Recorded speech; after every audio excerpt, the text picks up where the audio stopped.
இப்போ இதை நல்லா நம்ம அவிச்சாச்சு. இதை வந்து அடுத்த பாத்திரத்தை ட்ரான்ஸ்ஃபர் பண்ணுவோம். இதை வந்து நம்ம அவிச்சு வச்சுருக்கோம். இதை ஒரு 2 மினிட்ஸ் ஆற விடும். வந்து சூடாறிட்டு இதில் வந்து தண்ணி இருக்கும் சரிங்களா, அதை புளிஞ்சு எடுக்கணும். இதில் தண்ணி இருக்குது, இதை வந்து நம்ம புளிய போகிறோம்.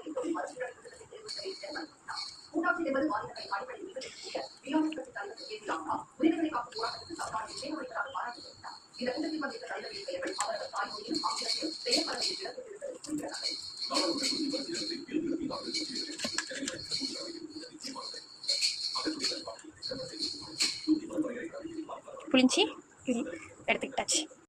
சில்லி பவுடர், கறி மசாலா போட்டுருக்கோம். 2 அளவு சால்ட். எங்கள் வீட்டில் ரொம்ப பொடியாக இல்லை, நம்ம சிம்பிளாக இருக்கிறத வச்சே பண்ணுறது தான். நான் இப்போ உங்களுக்கு இதை வந்து நல்லா மிக்ஸி பண்ணுறேன். பேச்சுலராக இருக்கக்கூடியவங்க இதில் பார்த்துக்கோங்க. நம்ம போட்டிருக்க மசாலா எல்லாத்தையும் நல்லா மிக்ஸ் பண்ணால் இந்த மாதிரி வரும். தேவையான அளவு எண்ணெய் எடுத்துக்கலாம்.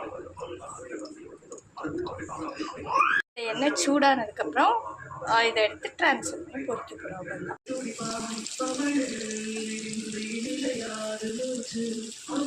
இப்போ நம்மளுக்கு பொரிச்சாச்சு.